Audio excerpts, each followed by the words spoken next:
Welcome to our class, and this is the last little piece we're going to have this week on Parshat Toldot, and we're going to start with the bracha. Baruch atah Adonai Eloheinu melech haolam asher kitshanu b'mitzvotav v'tzivanu la'asok b'divrei Torah. And Lauren, I know you'd like to dedicate this class, so please, if you'll explain.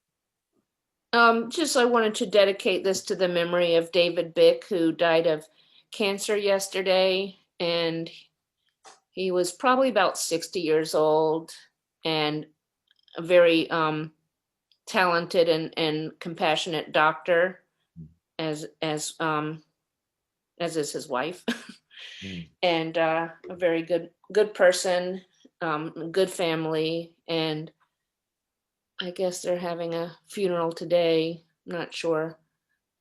But and a close friend of my brother. I'm friendly with his mother, of Savannah, Georgia. So our lesson will be Le'ilui Nishmato, for the elevation of his soul. That we're going to go ahead and going to find the screen. I may have to mess around with this. Yep, looks like I will. Sorry. Okay, let's go in here.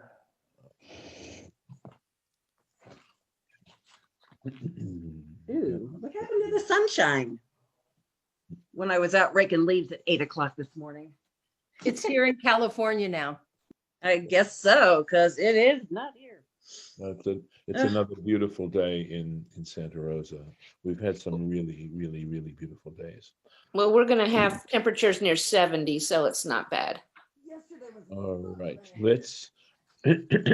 we're here, Be'akev Esav, right? That Jacob was holding on to the Esau's heel when he was actually delivered. Siman. Oh, by the way, I also, in looking this over, the idea of him being complete, right? That his name means complete. Asui is the sort of connected Hebrew to Esav. And the idea is that he wasn't going to grow spiritually. He was fulfilled physically. He was complete physically, but he never fulfilled himself. He wouldn't grow anymore spiritually. Esav. At any rate, going on here, Ba'akev Esav, Esau's heel. Siman, right? This was an indication of foreshadowing. She'ein ze maspik ligmor malchuto, that this one wouldn't complete his reign, his rule, ad sheze omed venotla, before this one arises and takes it away, heimenu, from him. Right? So that's supplanting, in other words, what we had said that meant. Vayikra Shmo Yaakov, and he called his name Yaakov. And who was the one who called his name Yaakov? HaKadosh Baruch Hu, the Holy One, blessed be He. And there's this lovely explanation in this parenthesis. Amar, he said, this is God said, Atim kritun livchorchem shem. You called your firstborn by a name, right? They called him Esau. Afani ekra livni bechori. I too will call my firstborn son Shem a name. Hachahu diktiv, and that's implied by the statement Vayikra Shmo Yaakov, and he called his name Yaakov. And the reason for this, as we sort of try to analyze this a little bit better, is I believe that when it came to Esau, it says they called his name Esau. Vayikra'u, they called his name Esau, and then it says Vayikra Shmo, he called his name Jacob. So I don't see this in what I have. No, that's the parenthesis. So there must be some additions of Rashi that don't include it because of the various additions that exist. Okay. Trying to think, was there something else? Yes, this is important. What is being set up here is an attitude about reality. And there's that statement in Pirkei Avot that says, to what may this world be compared? To a entrance chamber a prosdor, right? That and what you should do to the banquet hall. Prepare yourself in the entrance chamber that you may enter the banquet hall. So that there's a very powerful understanding of this life as it not being the be all and end all. And that success in this world is not what's important, because we have another world where success really matters. And so you may fail in this world, or you may be relatively unsuccessful compared to some who are fabulously successful. But there's a realization that this world, success in this world, is so brief, so brief. It's like the flitting of an eye, that to put all one's efforts and one's values into it, which is of course represented by Esau here, is a big mistake. And that what we need to do is to recognize that this world that we live in right now is the one in which we're supposed to try and perfect ourselves through the mitzvot, through gemilut chasadim, through these kinds of things. And of course, the fact that money is so important to people and that people's success is judged by their bank account is like anathema to what we're reading here. And it's a very fundamental value that I don't think, I think part of the reason it's not really made explicit so much is because people push back at it and they get angry, or they can get angry about it. But that really is what's being said here. Davar acher, another interpretation. Aviv kara lo Yaakov, his father named him, called him Jacob, al shem achizat ha'akev. So this is a very sort of straightforward shot here, an explanation of this text, that his father, that the reason why it's who, because what's, Shira Beth mentioned this book that's called What's Bothering Rashi. So you could say that, what's bothering Rashi is that when it comes to Esau, it says they called, and on the other hand, with Jacob, it's he called. And how do you explain that? And so Rashi, first of all, gives us the drash, and then he gives us now the pshat. That simply, all the text was trying to tell us is that his father called him, and that's why it's singular, because he saw how he was holding on to his heel, onto Esau's heel, which I don't know that Rebecca might have seen in that particular place. So it says that Isaac was ben shishim shana, he was 60 years old. So how do you sort of account for these numbers? Yud shanim mishenita'eh. So we talk about the first 10 years where he waited. Sorry, mishenita'ah. He held off. He held off ad sheneseit bat yud gimel shana, until Rebecca was 13 years old. Remember, Rashi has his position about how old Rebecca was when Isaac married her. Ure'uya leherayon, and was now capable of conception, of becoming pregnant. So he waited the 10 years. The yud shanim halalu, and during these 10 years, Tzipah, he anticipated, he looked forward to, he longed for, v'himtin la, and he waited for her, kamo she'asa aviv, just as his father Abraham had done, l'Sarah, for Sarah. So in mine, it says that this was a further 10 years. So the 10 years that he waited, I don't get it. It says 10 years passed from the time when he married her until she became 13 years old and capable of childbearing. And then it said a further 10 years he hopefully waited, as his father did in regards to Sarah. So maybe it's saying, okay, so I can explain that. So it's saying he was 40, let's see, he was 40. We know he was 40 when he married Rebecca. We know he was 40 years old, right? Mm-hmm. And now it says he was 60 when they were born. So Okay. Rashi's explaining the 20 years. Say the halalu, this is what it was, where I perhaps made a mistake here, because I said shanim halalu means these additional 10 years mentioned in our current text is how he's understanding this. And it's quite possible that that's what it means. In other words, the first 10 years, he had to wait for biological reasons. but the second 10 years, which made up the 20, he was hoping. In other words, they were trying to get pregnant during the second 10 years. Okay. And he's Okay. saying that 10 years. So Lauren, I appreciate it because that was a correction of the way I was interpreting it. And I think I accept that correction totally. So, yeah, this makes sense. So he was trying after that, but Yes, he was. waiting with hope. It wasn't Uh, happening. Okay. Exactly. Mhm. Just as his father did for Sarah. Right. Kevan shelonit abra, but when she did not become pregnant, yada shehi akara, he recognized the fact that she was actually barren. I mean, prior to that, he would have had no way of knowing. And it's saying, sometimes it takes 10 years, for that.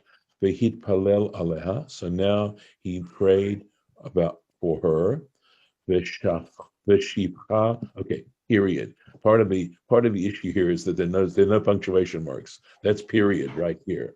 Veshipcha lo ratza. So now that we've introduced the idea of him following in Abraham's footsteps, the next question that we should be asking ourselves, or would be asking ourselves, is, well, wait, what did Abraham do? He took Hagar, Hagar. right? He took a Mhm. man, and it says, and he did not want to marry a handmaiden, the fish and Nitkadesh, because he had become sanctified. Bahar, and that's got to be Mohamoriah, right? Mm-hmm. The Mount Moriah, Liot Olat Mima, to become a perfect burnt offering, or sacrifice. So the fact that he was put on the altar like that, even though he was never slaughtered, thank God, he already had that status. And we'll be reading again that there's another famine in the land, all these parallels, and God tells him not to go to Egypt, I believe, in the next thing. And again, the reason why is because as an Olat Mima, he cannot set foot out of the land of Israel. Right. He can go up, but not down. Onwards. Vayigdalu hana'arim. The lads grew up. Vayhi Esav ish Yodea Sayid. Then Esau was a person who knew the hunt, who experienced the hunt. Ish Sadeh, a man of the field. Yaakov, but Jacob, Ish Tam, was a simple person, a simple man, Yoshev Ohalim, dwelling in tents. So really, again, this contrast, this essential contrast that we have. All right. Take a look at the Rashi. Yeah, it's a nice Rashi. It is a nice Rashi. Vayigdalu hana'arim vayhi Esav. And the lads grew up, but Esau, and Esau. So in other words, this and Esau clause is a continuation, or at least is that they grew up and then Esau, sort of like that. In other words, here's how Rafi's going to explain it explicitly. Kozman shahayu ktanim, as I have long as this. they were little children, the time they were little children, lo hayu nikarim, they were not recognized b'ma'asehem, by their deeds. In other words, essentially it's saying they were identical. They lived very similar lives in their characters and personalities and things. They were together. The Ein Adam Midatek by him. And it's interesting. I mean, Rashi may be making a little bit of a different point here, because he's saying, and a person doesn't look closely at them, doesn't regard them carefully, mativam, what their character is. Well, we know with very, very young children, I mean, they all have personalities, but how those personalities ultimately develop is not a foregone conclusion. Uh, Children are very changeable in some ways, or as my middle sister would say, they're very stagey. Kevan she'ne'asu b'nei yud gimel shana, but once they became 13 years old, ze piresh levatei midrashot, this one separated off to the houses of study, v'ze piresh la'avodat elilim, and this one separated off to idol worship. So what is your day at? Sorry, did somebody want to comment on this? I just or- don't have any of that in here. I just have one little Rashi about dwelling in tents. Interesting. I don't know why. This is not in parentheses. So it could be, and again, maybe just a different text they're using, but I think this is a fairly, I haven't looked at every single edition of Rashi that I have, but this does not sound, the stuff in parentheses I understand, but why this would have been left out, I don't know. And it all sounds pretty like the kind of stuff Rashi does. Yodei Sayed, experienced of the hunt, experienced in the hunt. Latsut. So this is again, remember how we had that sort of very significant Rashi as to why Jacob was holding on to Esau's heel. That Jacob essentially was conceived first. His egg fertilized before Esau's.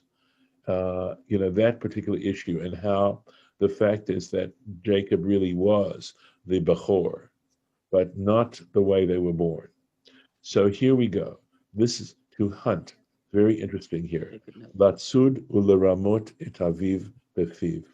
To hunt and to trick, to cheat his father with his mouth. In other words, Esau, we know about this kind of personality where the words are sweet, but what goes on in the person's heart ain't so sweet. And they try to trick you into trusting them by using words. By the way, when I was leaving St. Louis, there were some business deals that I needed, very minor business deals that I had to take care of. And I'd go to this person. There were more than one person, and they'd say, "Oh, I'll take care of you," thinking that you can trust me, and I'll manage your, I'll make sure I treat you fairly. And I said to my wife after a few experiences, I said, when they say, "I'll take care of you," they mean, "I'll take care of me." And believe me, you'll get taken care of in the negative and ironic sense. So there's certain phrases that people use that I am now, my ears perk up or my hair starts to stand when I hear them use these phrases. And one of those phrases is, "I'll take care of you." Another one is, it was what was said at the Republican convention 5 years ago: "Only I can save you." You want to run like the devil. You want to run and run away. Somebody says, "Only I can save you." God help you. All right. So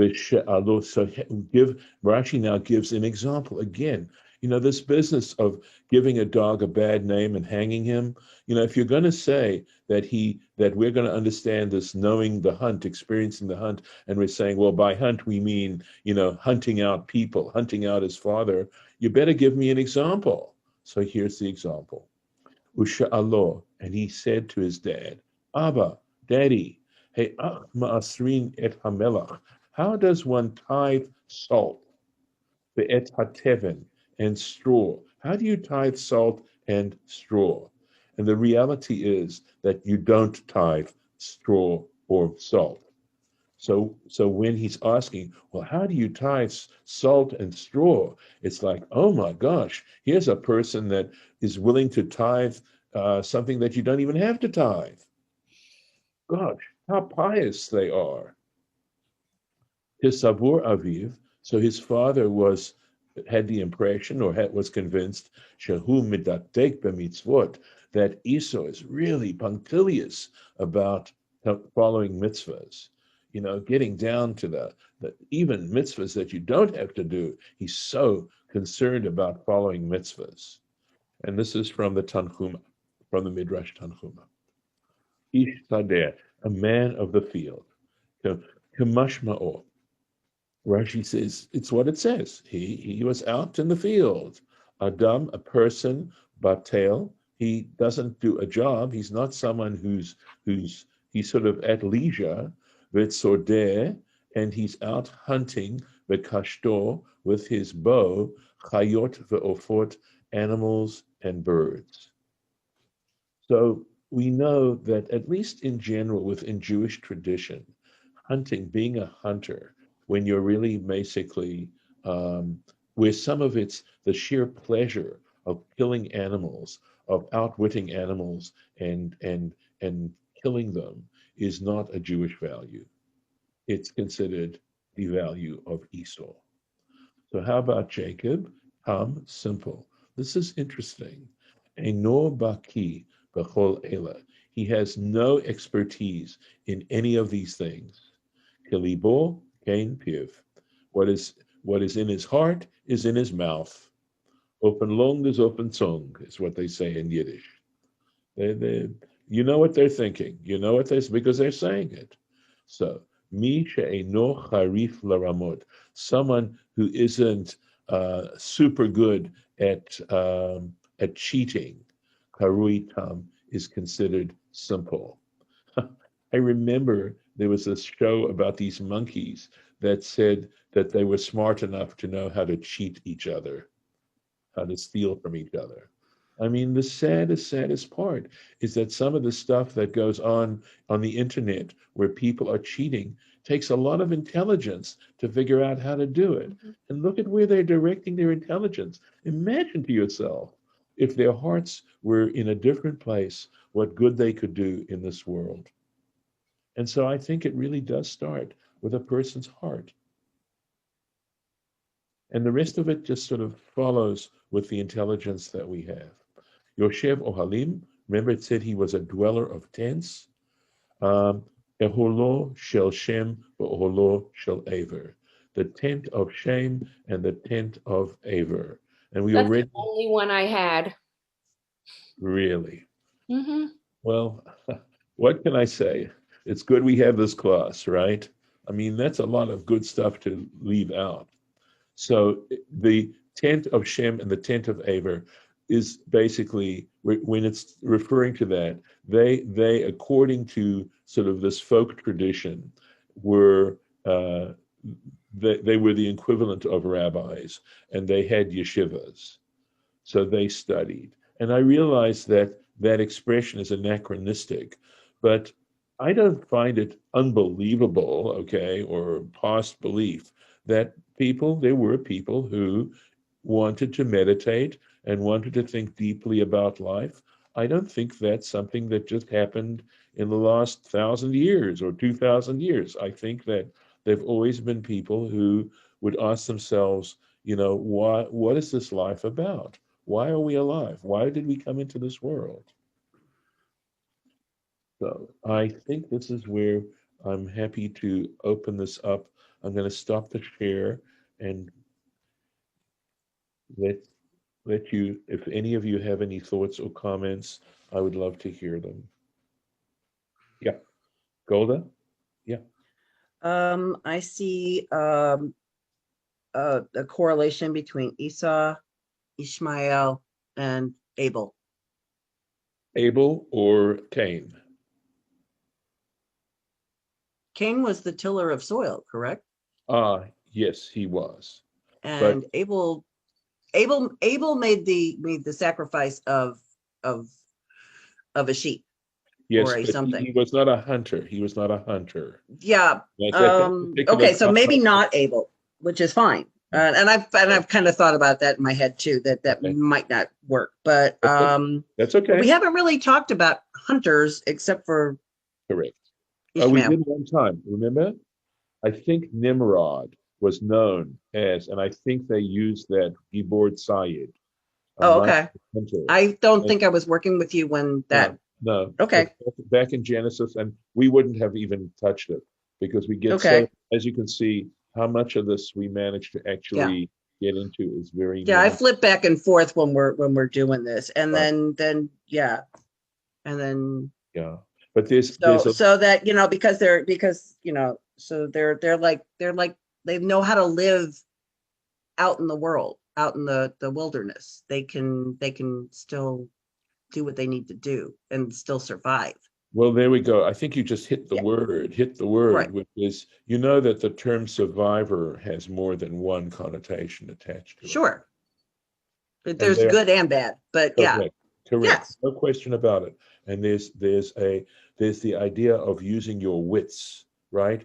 And how do right, you use your wits? Do you use them because you want to kill things? Do you use your wits to hurt people, to yeah, trick people, to cheat people, or do you use your wits to show people, maybe secrets that they need right, to know to survive and what have you, right? right. Okay, Yeah, you're right. yeah, Absolutely. The parallel between Ishmael and Esau is significant, is significant. mm-hmm, And not only that, but there is a difference as well. And that is that there's an understanding about Ishmael that in the end he does tshuva. Whereas with Esau, yeah, there is not that sense. Even though, of course, we see some reconciliation going on, but when yeah, we get back to Vayishlach, to the Parsha yeah. We don't know what would have happened next because Jacob ran away. right. Jacob, We don't know for he sure. he he very respectfully Uh, uh, said to Esau, I can't follow you. I I'll don't want to. see you later. Yeah, Exactly, exactly. yeah, And these things I can only tell you parenthetically also give me trouble at times, and I sure. want to be able to, because I want to feel that, and I because I believe it, that Judaism, while I love Judaism, while I love the lessons and the philosophy it bears, I am not into triumphalism. I Right, dislike triumphalism. What is hateful to you, don't do to your neighbor. I don't right. like when other religions act in triumphalistic ways, so therefore I should not be triumphalistic. And so these kinds of passages, which can be understood in the Torah as sort of implying triumphalism, bother me deeply. And I work very hard to show how they can be interpreted in a way that is not triumphalistic. Well, I see it as an evolution Yes. from here to Hillel.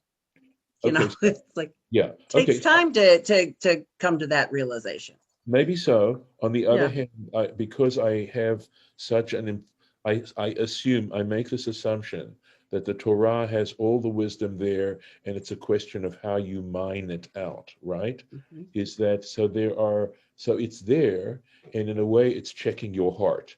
In other words, if your heart's in the right place, you'll interpret it in a way that isn't going to lead you to triumphalism.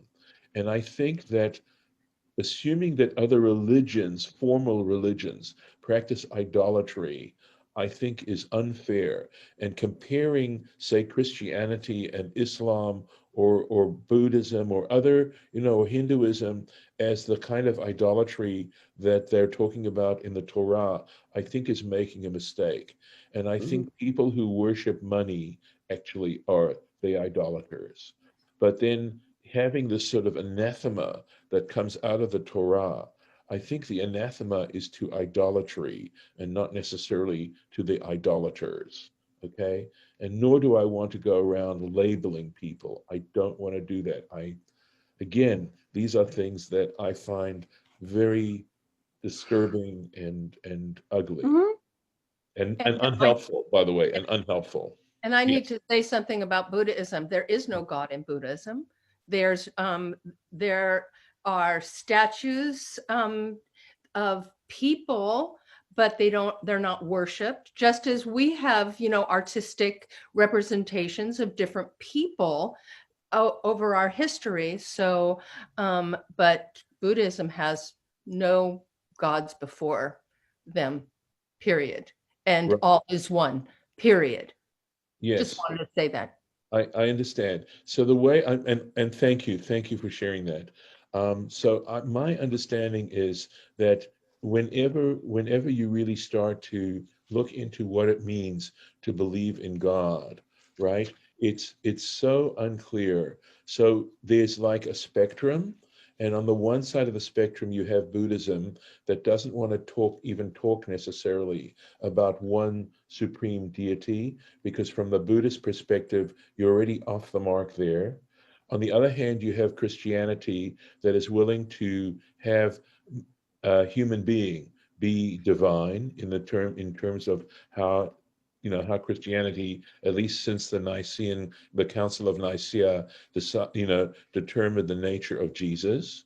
And certainly there are things like that implied in the New Testament. And somewhere in the middle, you have Judaism, where we have a God, but that God has absolutely no representational form that is a meaningful thing, right? And you have Islam as well, where you don't want to have any kind of representational art.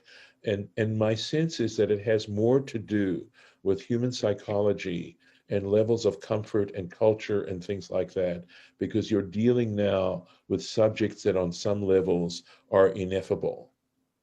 And so I'm not saying that there isn't a level of fetishism that you can wind up with, but I'll be honest with you, I think there's fetishism in Judaism. When we are kissing the Torah, but we don't do what's written in the Torah. When you look at what the Torah contains and you don't at least make an attempt, right? It's not a question of whether you do every single thing, but at least in principle, you want to try and respect the Torah and what's written in it, but you're there kissing it, but you've never read it. You've never looked at what's inside of it. To me, that's fetishism. Or should I say, and the trouble is, what I'm saying now is very rough and painful and cruel in some ways, and I don't like to say it. I mean, But I like your interpretation, and I thank you very much for being so transparent and authentic with what you think and you feel and you're willing to transmit, because it stimulates thought. Thank you.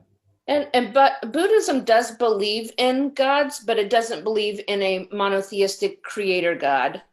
It does not believe in gods. Yeah, it does. There are attributes of different David, they're called deities. It's just they're not the same as what we believe. It's the samsara teachings, and it's the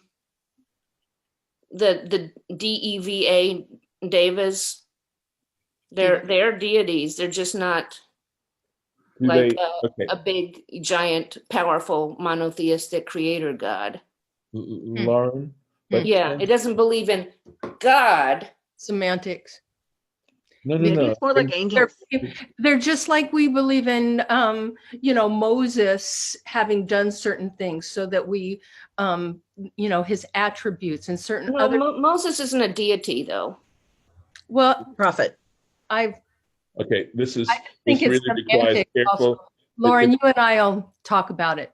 Yeah, it requires careful analysis. Okay, Lauren, I had heard that Buddhism was an atheistic religion. Okay, and my understanding from that was similar to Lisa's on that. And I think, and likewise, just let me, if I can try and express this. I don't think that's accurate, though. Okay, I and think it's it may not polytheistic. be, and it may not be, and it may need to be clearer about it. All right. I remember there's in that great book, there's a book about where these people go to Dharamsala. The Jews and the Lotus, the Jew and the Lotus, right. I think there's a story in there, or it's in its sequel. There's also a sequel to that book where this guy is accusing Buddhism.